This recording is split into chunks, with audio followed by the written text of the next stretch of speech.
పడుకొని ఉండగా వేగంగా వీచు బలమైన గాలి వంటి ఒక ధ్వని ఆకాశం నుండి అకస్మాత్తుగా వారు కూర్చుండి ఉన్న ఇల్లంతయు నిండెను. అప్పుడు వాళ్ళు తన స్వభాషతో కాదు వారు మాట్లాడుట విని కలవరపడిరి. అలాగూ అక్కడ చక్కగా అభిషేకము మొదటిసారి పొందినమాట. ఈ సేమ్ కాన్సెప్ట్ బేస్డ్ అనమాట. మా యొక్క ముత్తాత గారు సైమన్ గారని ఇదే కాన్సెప్ట్, అభిషేకము పొందడం ఒక సమూహంగా కూడి ఇక కాన్సెప్ట్తో పెంతెకోస్ట్ చర్చ్, ముందు దాన్ని సిలోన్ పెంతెకోస్ట్ చర్చ్ అని అని పిలువబడుతూ ఉండేది. దాని యొక్క పేరు తర్వాత ది పెంతెకోస్ట్ మిషన్గా మార్చబడింది అనమాట. అది కాన్సెప్ట్ ఏంటంటే ఆ యొక్క చర్చ్లో కాన్సెప్ట్ ఏంటి, అభిషేకం పొందడం అనమాట.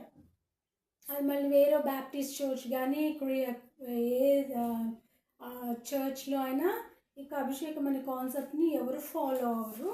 ఓన్లీ ఆ కాన్సెప్ట్ అభిషేకం పొందే కాన్సెప్ట్లో ఇక పెంతెకోస్ట్ అనే చర్చ్ ఆవిర్భవించబడింది అనమాట. మొదట చెన్నైలో అన్నారు. మేమైతే చెన్నై స్టార్టింగ్లో వెళ్ళలేదు అనమాట.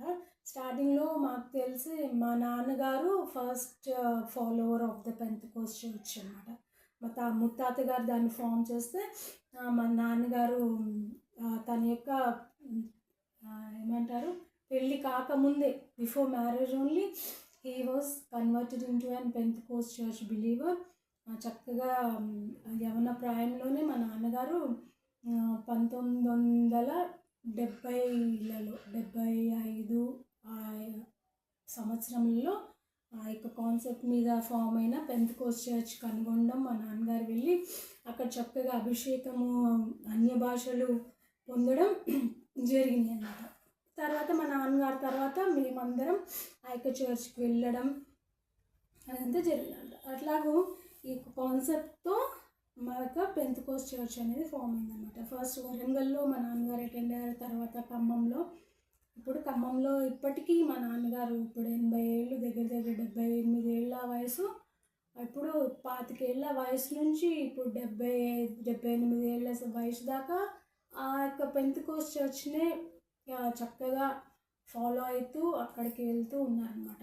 ప్రతి ఒక్క Saturday, Thursday, Wednesday and Sunday 3 రోజులు చక్కగా అక్క చర్చ్ పెంతెకోస్ట్ చర్చ్ని ఫాలో అవుతూ ఉన్నారనమాట. అలాగూ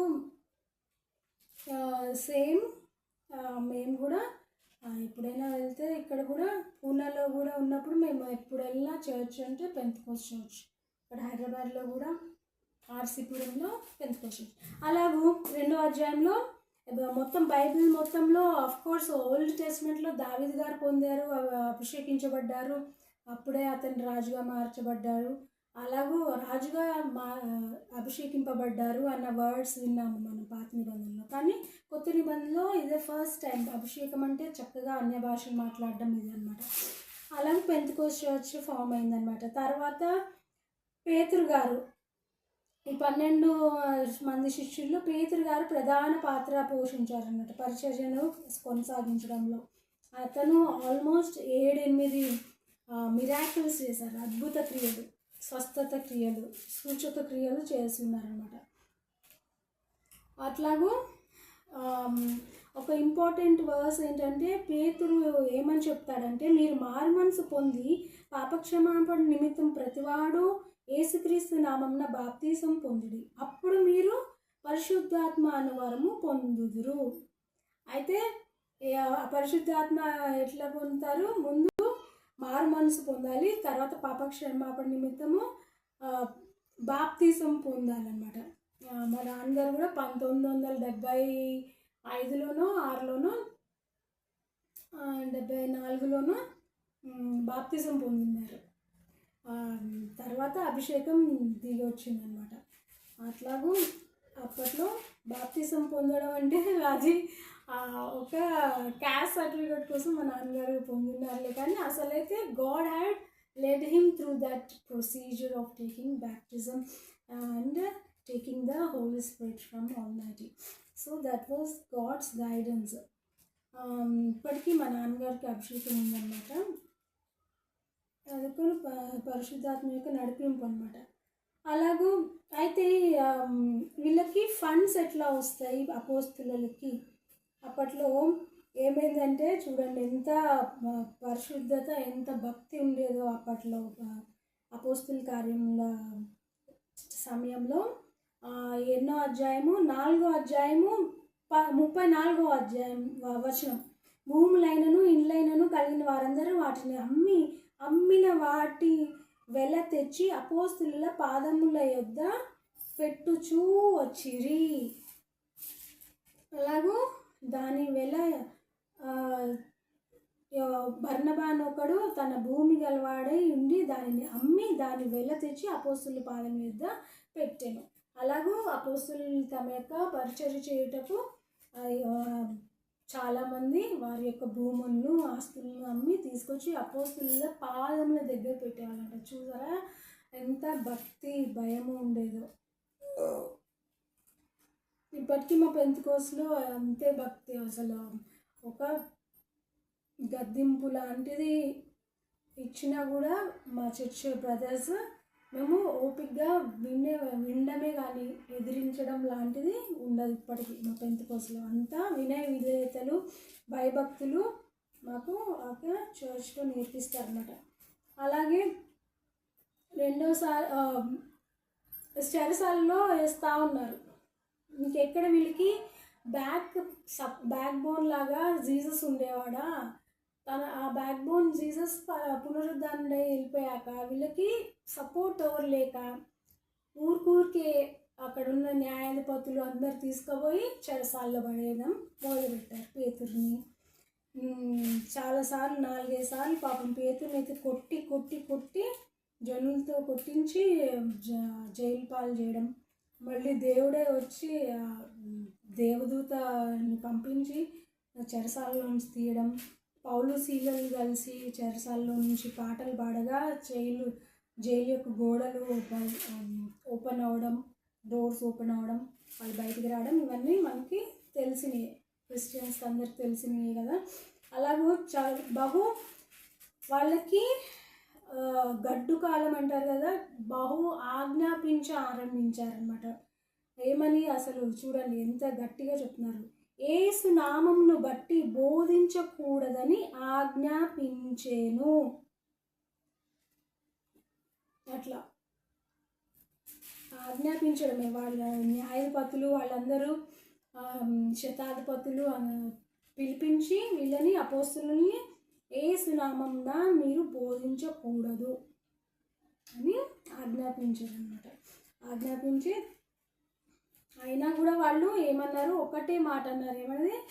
మేము వినేది దేవుని యొక్క మాట, మనుషుల యొక్క మాటను మేము వినము అని తేల్చి చెప్పేస్తారనమాట. అలాగూ తర్వాత మధ్యలో ఫిలిప్ గారు వస్తారు. ఊరికే పేతురు గారు జైలు పాలు అవుతూ ఉంటే మధ్యలో దేవుడు స్టెఫనుని లేపుతాడు. స్టెఫను హతసాక్షి అయిపోతాడు. తర్వాత ఫిలిప్పును లేపుతాడు దేవుడు. ఫిలిప్పు గారు చక్కటి పరిచయం చేస్తారనమాట. అతను ఒక నపుంసకునికి బాప్తిజం ఇవ్వడము జరుగుతుంది అనమాట. ఆ బాప్తిజం ఇచ్చిన వెంటనే ఒక మంచి మిరాక్యులస్ వర్క్ ఏమైంది, ప్రభువు ఆత్మ ఫిలిప్పును కొనిపోయేను. చూసారా, అప్పట్లో అంటే యేసుక్రీస్తు ఇన్ పర్సన్ వాళ్ళతో లేడు, కానీ ప్రభువు యొక్క ఆత్మ వాళ్ళని నడిపిస్తూ ఉందన్నమాట. అట్లా ప్రభు ఆత్మ ఫిలిప్పును కొనిపోయాను. నపుంసకుడు సంతోషించుచు తన త్రోవను వెళ్ళిపోయాడనమాట. అలాగూ జరిగిందన్నమాట ఫిలిప్పు గారి పరిచర్య. తర్వాత కొర్నేలోళ్ళ ఇంట్లో పేతురు గారు కొన్ని రోజులు ఉంటారు. పేతురికి ఒక వెరైటీ దర్శనం కలుగుతుంది. ఏంటంటే ఆహారం పరలోకం నుండి పేతురు యొక్క ఇంటికి దిగి వచ్చిందనమాట. 3 సార్లు అదే దర్శనం కనిపిస్తూ ఉంటుంది. అయినా అతను అంటాడు, తినకూడని నేను చంపుకొని తినను అని కరాఖండికి చెప్పడం జరుగుతుంది అన్నమాట. తర్వాత మళ్ళీ పేతురు గారు ఇంకోసారి 3వ సారి జైలు పాలవడం. అట్లా జరుగుద్ది. బహు క్లిష్ట పరిస్థితుల్లో వాళ్ళు అలాగే నెట్టుకుంటా పోగా మధ్యలో మనకు తెలిసిందే కదా సౌలు అసలు క్రైస్తవులను తన్నడం, ఈడ్చుకుపోవడం ఇట్లా చేస్తూ ఉన్నాడు. కానీ యేసుక్రీస్తు అతని యొక్క కళ్ళకు గుడ్డితనం కలిగించి అననీయ ద్వారా అతన్ని స్వస్థపరిచి తర్వాత అతని సౌలుకి పౌలు అని పేరుగా మార్చి పౌలు గారు కూడా పరిచర్య మొదలు పెడతారనమాట. ఎంత గొప్ప క్రియ చేశాడు చూడు యేసుక్రీస్తు. ఇన్ పర్సన్ లేకపోయినా క్రైస్తవులను బాధించే సౌలు గారిని పౌలుగా మార్చి అతన్ని పరిచర్యకు వాడుతున్నారు. అయితే అతన్ని 2-3 సార్లు చంపడానికి చాలామంది ప్రయత్నిస్తారు, కానీ తెలివిగా అతను తప్పించుకుంటూ ఉంటాడనమాట. అందుకే ఒకసారి పౌలు గారు అంటారు, నా ప్రాణంను నాకు ఎంత మాత్రమును ప్రియమైనదిగా ఎంచుకొనుటలేదు అని అంటాడు. ఎంచుటలేదు నా ప్రాణము ఈ మాత్రము ప్రీతిగా, ఈ మాత్రము ప్రీతిగా. అలాగూ పౌలు గారు ఏం చేస్తారు, యూదాలో ఓడెక్కి అతన్ని ఖైదీగా బంధించి అతన్ని యూదా నుంచి వెళ్ళిపోరామని చెప్పి వాళ్ళు ఓడెక్కిస్తారు. అద్రియాలో ఓడ బద్దలైపోతుంది అనమాట. కొన్ని రోజుల తర్వాత రోమాకి వెళ్ళి అక్కడ స్థిరపడిపోతాడు పౌలు గారు. పేతురు గారు అట్లాగే చెరసాలలో నుంచే 3 సార్లు బయటపడడం, మళ్ళీ చెరసాల పాల్గొనడం జరుగుతూ ఉంది.